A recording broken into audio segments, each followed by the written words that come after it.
ജനങ്ങളുടെ വോട്ട് അതിലിപ്പോൾ സ്മിതയും കുടുംബവും ഒക്കെ വരുമല്ലോ. പ്രകാശിൻ്റെ വൈഫ് ആണ് സ്മിത.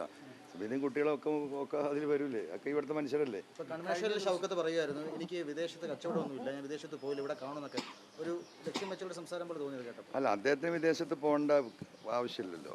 അദ്ദേഹത്തിന് ഇവിടെ വ്യാപാരികളോട് ചോദിച്ചാൽ മതി. ഞങ്ങൾ എന്തേ വ്യാപാരി വ്യവസായി ഇവിടെ മത്സരിക്കുന്നതല്ലേ പറഞ്ഞിരുന്നത്? എന്തേ അൻവർ സ്ഥാനാർത്ഥിത്വം പ്രഖ്യാപിക്കുന്നതോട് കൂടിയിട്ട് അങ്ങനെ ഒരു തീരുമാനമുണ്ട്? അതൊക്കെ ഞാൻ ഒന്ന് വിശദീകരിച്ചല്ലോ. ഇങ്ങനെ ആരെങ്കിലൊക്കെ വരും.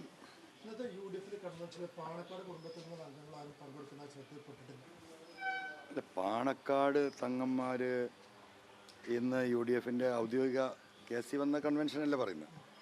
അതിൽ പാണക്കാട് ബഹുമാനപ്പെട്ട തങ്ങന്മാർ ആരും വന്നില്ല, പങ്കെടുത്തിട്ടില്ല. ഞാൻ അറിഞ്ഞില്ല. സ്വാഭാവികമല്ലേ? ഈ പാണക്കാട് തങ്ങന്മാർ ഇത്രമാത്രം അവഗണിക്കപ്പെടുകയും അവഹേളിക്കപ്പെടുകയും UDFൻ്റെ അകത്ത് ഉണ്ടായ ചരിത്രം ഉണ്ടായിട്ടുണ്ടോ? ഈ സതീശൻ്റെ കാലഘട്ടത്തിലല്ലാതെ ഈ മുതിർന്ന നേതാക്കന്മാരെ മുഴുവൻ ഈ കോലത്തിലാക്കിയത് അതിൽ പാണക്കാട് തങ്ങന്മാരെയും ബഹുമാനപ്പെട്ട കുഞ്ഞിലാടി സാഹിബിനെയും കെ സുധാകരൻ ഉൾപ്പെടെയുള്ള സീനിയറായിട്ടുള്ള നേതാക്കന്മാർ, മുല്ലപ്പള്ളി രാമേന്ദ്രൻ ഉൾപ്പെടെയുള്ള നേതാക്കന്മാർ, അവരൊന്നുമില്ലല്ലോ. ചിത്രം അവരുടെ മനസ്സിൻ്റെ വേദന തന്നെയാണ്.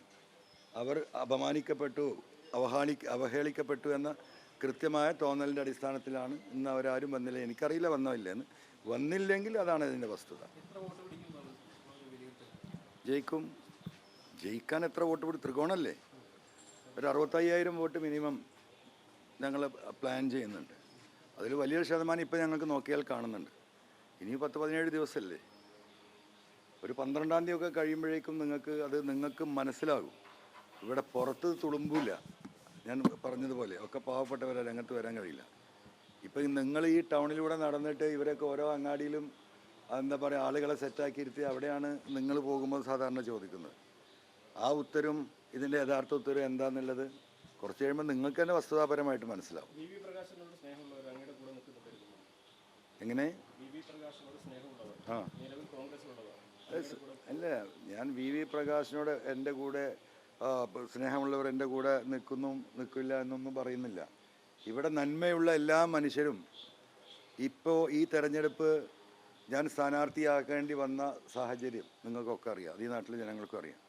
നന്മയുള്ള എല്ലാ മനുഷ്യരും ഈ തെരഞ്ഞെടുപ്പിൽ ഈ പറയുന്ന പ്രതിപക്ഷ പ്രതിരോധ മുന്നണിക്ക്, ജനകീയ മുന്നണിക്ക് വോട്ട് ചെയ്യും എന്ന് തന്നെയാണ് ഞാൻ കരുതുന്നത്.